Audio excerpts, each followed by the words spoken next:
The IDF floods Hamas terror tunnels with huge pumps that can fill an Olympic-sized pool in only 7 minutes.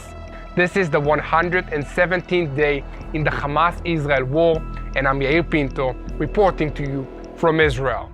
Before we get into today's report, I would like to ask you to please share this video.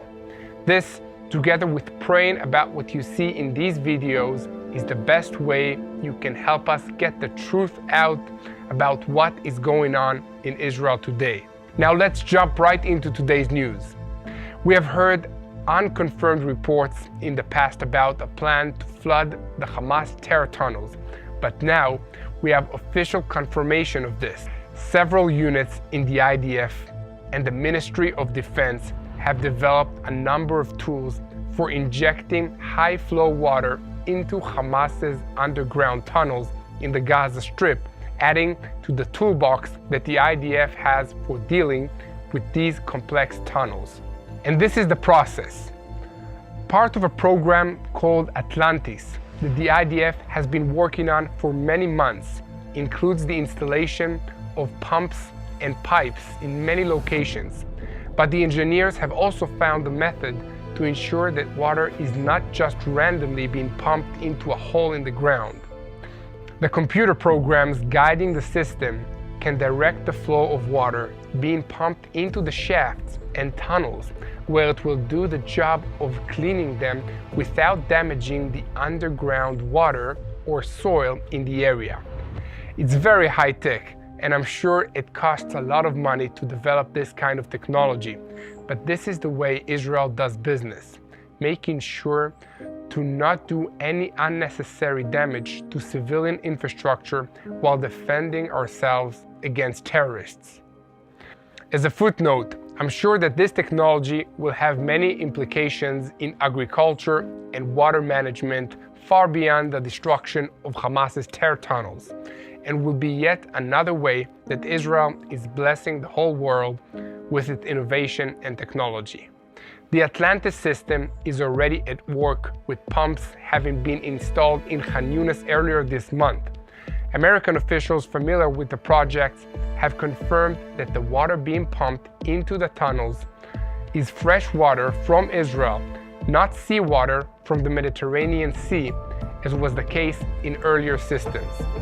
Atlantis is the result of an accelerated program of research and development, training, and manufacturing of specialized equipment.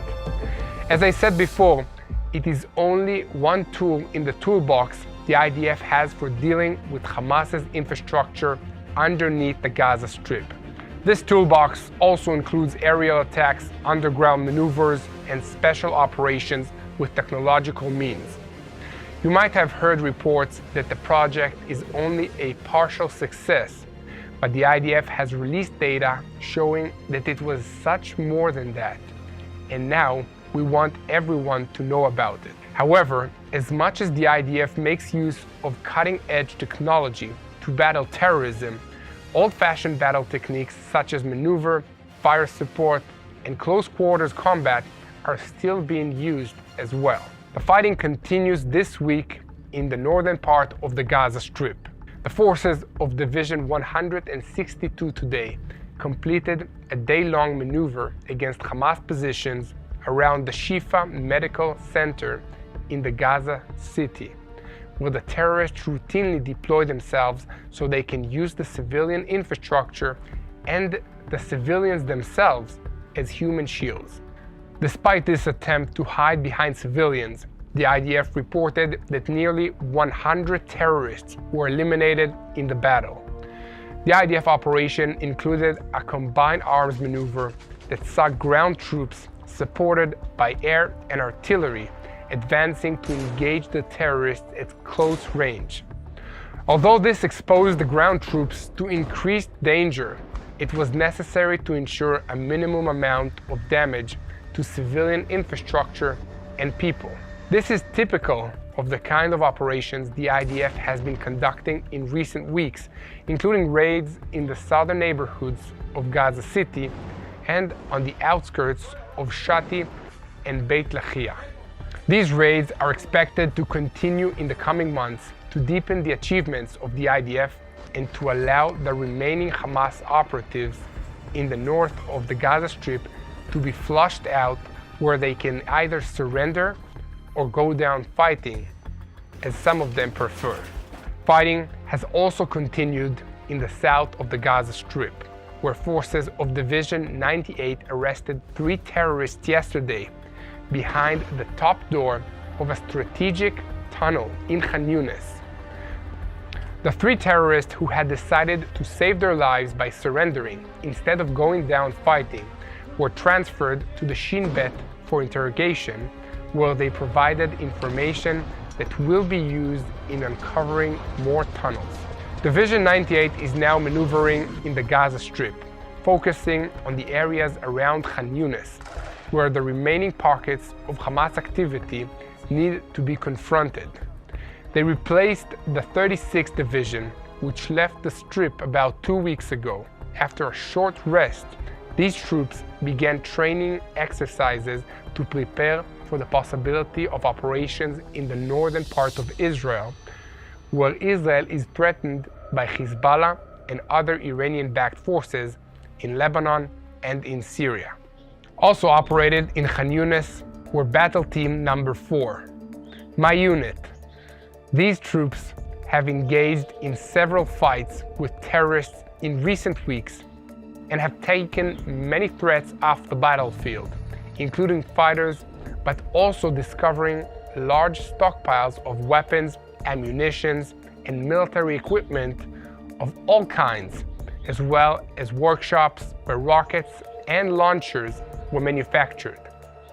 All of these IDF units utilize drones to gather intelligence and feed it to computers via wireless communication networks. This allows them to locate and close in on threats quickly.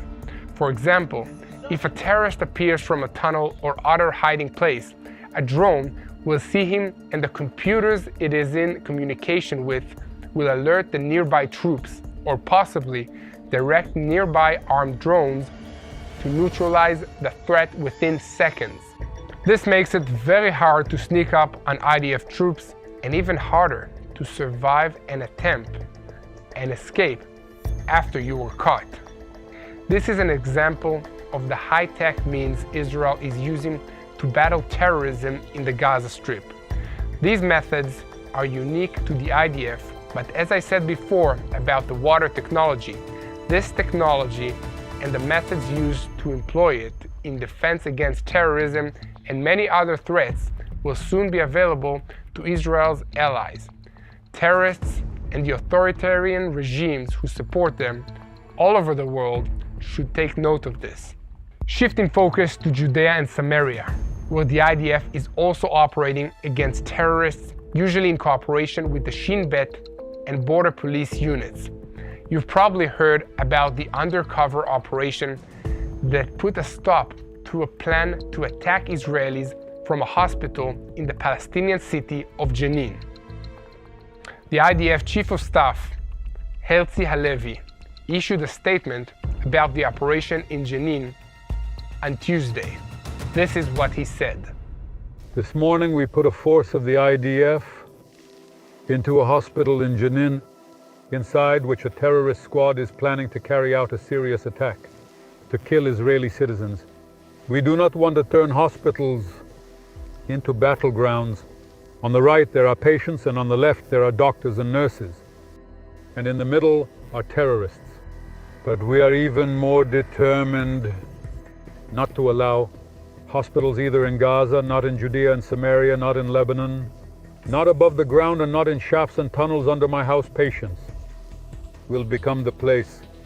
That is the shelter for terrorism, and it is the one that allows the terrorists to build their military, to rest, to go out to carry out an attack. And where necessary, we enter even the most complex places to eliminate terrorism there, to harm terrorism, to strike terrorists. And wherever there is fighting, to kill them. Those we are fighting hard terrorism.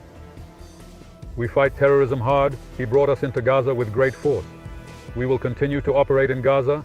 We will continue to reach wherever Hamas is. We will continue to attack We will continue to kill terrorists. We will continue to destroy infrastructure.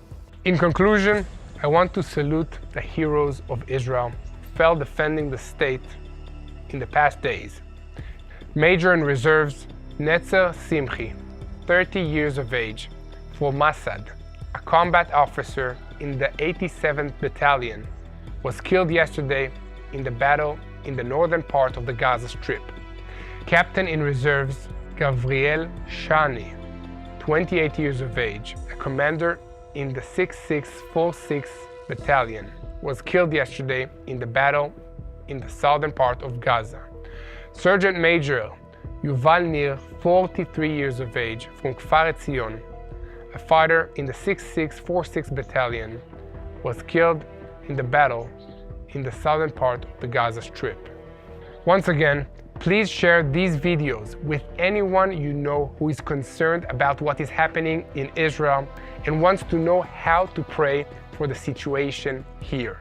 Also, please join me in praying for the peace of the IDF soldiers, the peace of Israel, and of course, for the peace of Jerusalem.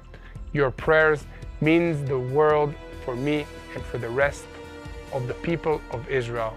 So please continue, and thank you for sharing the truth of what is happening in Israel with the rest of the world.